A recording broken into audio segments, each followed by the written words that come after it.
Before I take your questions, I would like to point out to all of you once again have access to the most transparent and accessible president in American history. There has never been a president who communicates with the American people and the American press corps as openly and authentically as the 45th and now 47th President of the United States. This past week, President Trump has held multiple news conferences, gaggled on Air Force One multiple times, and sat down for a two-part interview on Fox News, which aired last week. As Politico summed it up best, Trump is everywhere again. And that's because President Trump has a great story to tell about the legendary American revival that is well underway. And in keeping with this revolutionary media approach that President Trump deployed during the campaign, the Trump White House will speak to all media outlets and personalities, not just the legacy media who are seated in this room. Because according to recent polling from Gallup, Americans' trust in mass media has fallen to a record low.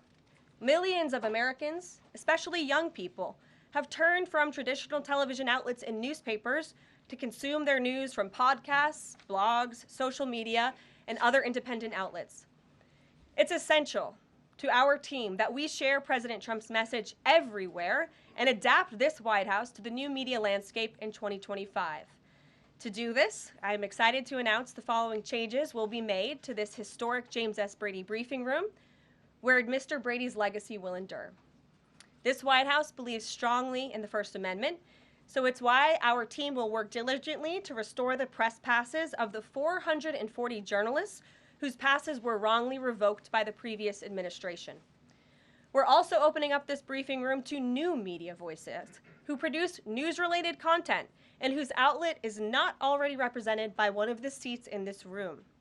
We welcome independent journalists, podcasters, social media influencers, and content creators to apply for credentials to cover this White House.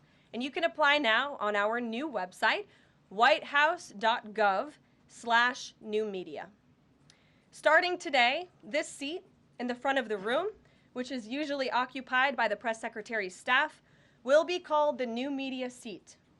My team will review the applications and give credentials to new media applicants who meet our criteria and pass United States Secret Service requirements to enter the White House complex.